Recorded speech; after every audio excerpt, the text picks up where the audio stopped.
A couple weeks ago, we told you about a professional wrestler from Minnesota who used a unique move to throw an unruly passenger off light rail. The whole thing was caught on surveillance video, and tonight we're getting our first look. Maury Glover has been watching this story. So Maury, yeah, you saw this video. It's pretty incredible. Yeah, it's not something you see every day. Shawn Daivari has worked with WWE and TNA Wrestling, but as you're about to see, his most interesting smackdown happened well outside the ring during a trip from the warehouse district to the airport on light rail. Over the years, Shawn Daivari has developed a stranglehold on playing Middle Eastern bad guys in the wrestling ring. But surveillance video shows this professional wrestler from Minnesota didn't choke when faced with an opponent in real life. The video begins with Daivari sitting in the middle of a light rail car, but he'll soon have a front row seat to the unruly behavior about to go down. Daivari says the man with the backpack, Levin Blair, was already drunk and swearing at fellow passengers when Daivari got on board.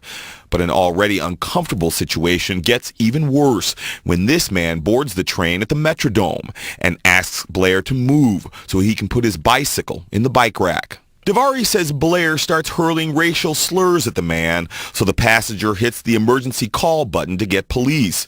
But Blair is less than thrilled when another passenger tells him to sit down and be quiet. And that's when he got in that passenger's face with the "I'll kill you, I'm going to kill you" and stuff like that. Daivari has had enough and uses a rear naked chokehold to bring Blair to the floor.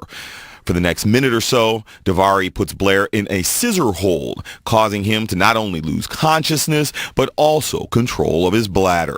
At the next stop, Daivari and another passenger throw Blair off the train. That was the hardest part because he's a big fat guy. He's 280 pounds. I had to just like lug him out the door. He was like throwing out a dead ox. While another passenger throws in his coat and baseball cap, while Blair sits on the platform, dazed and confused. I get the feeling that this is going to be a once-in-a-career type of incident. While this situation ended harmlessly, Metro Transit admits not every passenger is a professional wrestler.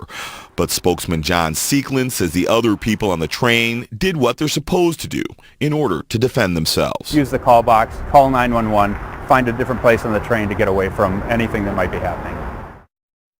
Now, even though no officers showed up during the incident, Seekland says police were notified the second that passenger hit the emergency call button. It took officers 9 minutes to get to the Cedar Riverside platform, but Seekland says they were in touch with the train operator and monitoring the situation with platform cameras the entire time. And so it begs the question, Maury, what happened to Mr. Blair? Well, police did catch up to him at the Lake Street station, but at first they thought he was the victim in this. They didn't know he was the aggressor.